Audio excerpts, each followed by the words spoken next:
स्वागत है आप सबों का हमारे YouTube channel Bihar board hub पे।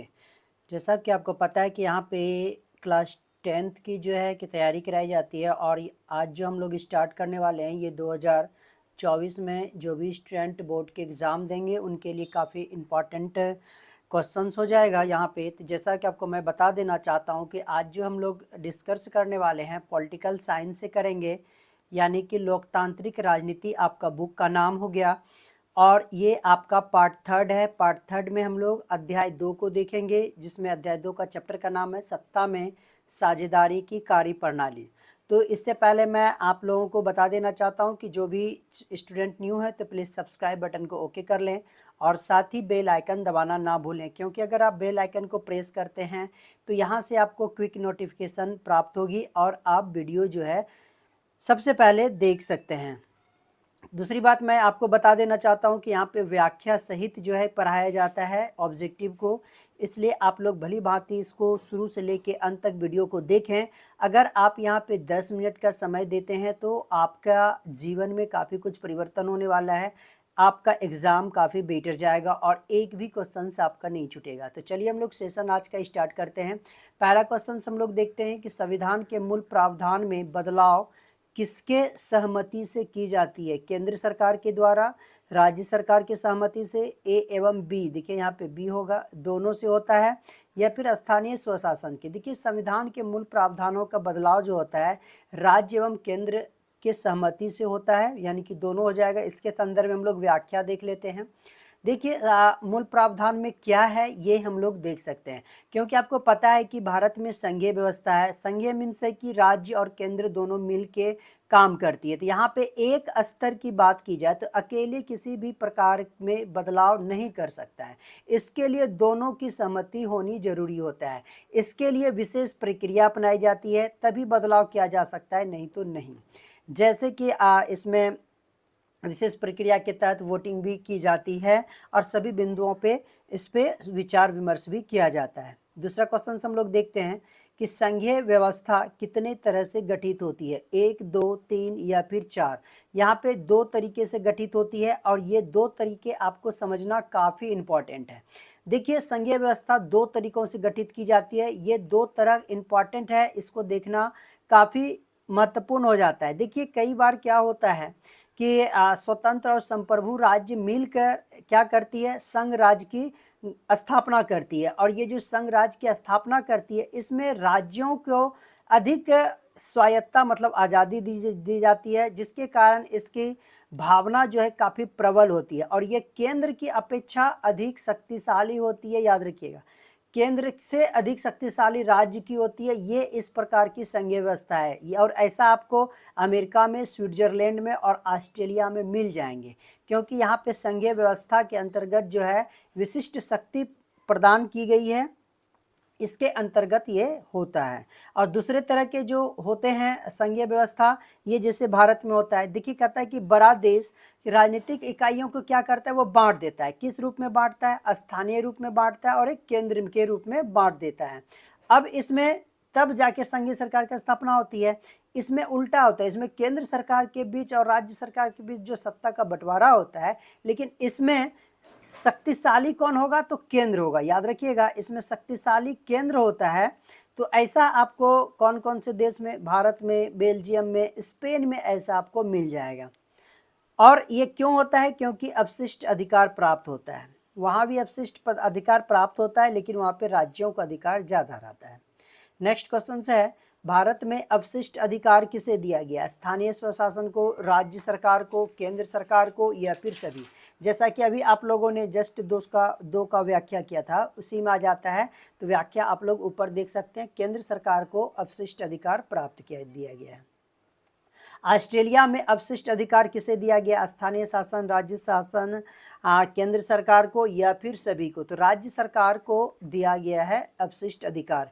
इसका व्याख्या आपको 2 नंबर क्वेश्चन में मिल जाएगा। नेक्स्ट है, निम्नलिखित में से किसे विशेष राज्य का दर्जा दिया गया है? अरुणाचल प्रदेश, नागालैंड, सिक्किम, या फिर सभी? तो इसमें से सभी को दिया गया है। नेक्स्ट क्वेश्चन हम लोग देखते हैं, भारत में रियासतों की संख्या कितनी थी? 500, 525, 463 या फिर 563? राइट आंसर आपका 563 हो जाएगा। इसके संदर्भ में हम लोग व्याख्या देख लेते हैं। देखिए, कहता है कि जब भारतीय स्वतंत्रता अधिनियम बनाया गया तो 1947 में, तो उसमें देखिए उस समय 563 देशी रियासत थे। लेकिन अब चूंकि हम लोग जानते हैं कि 47 में भारत का विभाजन हुआ था भारत और पाकिस्तान के रूप में से, इसमें से ये रियासतों को ये स्वतंत्रता दी गई थी कि वे किसी भी देश में जा सकते हैं, या तो वो भारत में रह सकते हैं या फिर पाकिस्तान में। तो ऐसी स्थिति में तब हो सकता था जब यहाँ पे संघीय शासन हो तब, इसलिए संघीय व्यवस्था यहाँ पे लागू किया गया था और ऐसी स्थिति में ही देश रियासतों को भारत में शामिल किया गया था। ओके, नेक्स्ट क्वेश्चन चलते हैं, वेस्ट इंडीज संघ की स्थापना कब हुई थी? 1973, 1958, 1962 या फिर 1950? राइट आंसर 1958 हो जाएगा। इसके संदर्भ में हम लोग व्याख्या देख लेते हैं। देखिए, वेस्ट इंडीज संघ की स्थापना 1958 में की गई थी, लेकिन यहाँ पे केंद्र सरकार की कमजोरी, संघीय इकाइयों की राजनीतिक में कंपटीशन के कारण 1962 ईस्वी में ये भंग हो गई संघीय व्यवस्था। लेकिन 1973 में जो है फिर से एक संधि हुई इनके बीच और इसमें से साझी संसद बनाया गया, सर्वोच्च न्यायालय, मुद्रा और कैरिबियन समुदाय नामक जो है साझा बाजार किया गया, बनाया गया और संयुक्त संस्थाएं बनाई गई। तो यहाँ पे तब जाके फिर से जो है क्या किया गया, बहाल किया गया संघीय शासन व्यवस्था।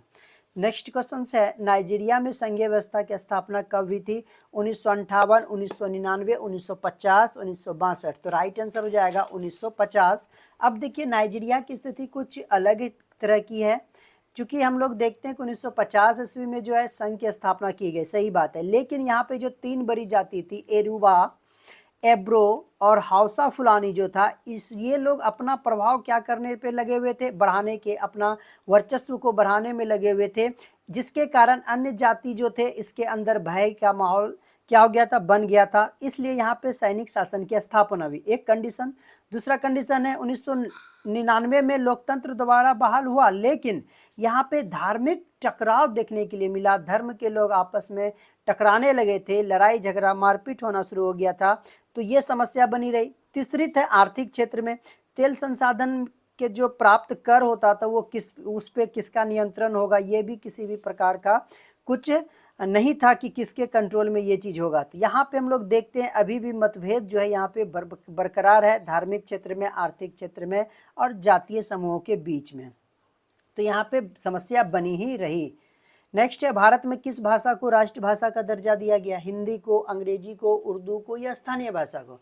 तो यहाँ पे भारत में हिंदी को जो है राष्ट्रभाषा दर्जा दिया गया है। क्यों दिया गया है, इसके संदर्भ में हम लोग व्याख्या देख लेते हैं।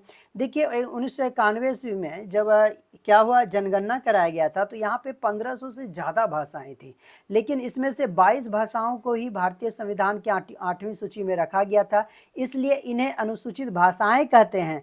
बाकी को हम लोग गैर अनुसूचित भाषा कहते हैं। तो भाषा के हिसाब से अगर बात की जाए दुनिया में, विश्व में, तो सबसे ज़्यादा विभिन्नता लिए हुए देश है हमारा भारत। नेक्स्ट है, भारत में राज्य के अस्तित्व और भौगोलिक सीमाओं पर किसका नियंत्रण है? राष्ट्रपति का है, प्रधानमंत्री का है, संसद का है, न्यायपालिका का? राइट आंसर आपका संसद हो जाएगा। इसके संदर्भ में हम लोग व्याख्या देखते हैं, संसद किसी राज्य के सीमा या नाम में परिवर्तन कर सकता है। देखिए, यही लोग कानून बनाता है, नाम में भी परिवर्तन करता है, जैसा कि आप लोग अभी वर्तमान में भी देखे होंगे, बहुत सारे स्टेशनों के नाम में परिवर्तन किया, शहर के नामों में परिवर्तन किया गया।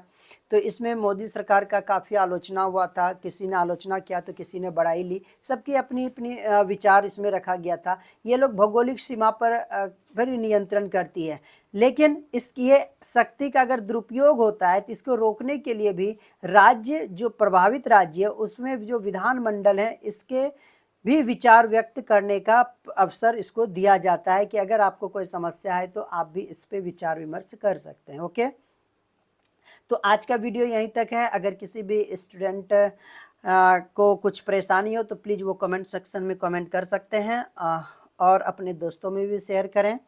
आज का वीडियो यहीं तक, धन्यवाद।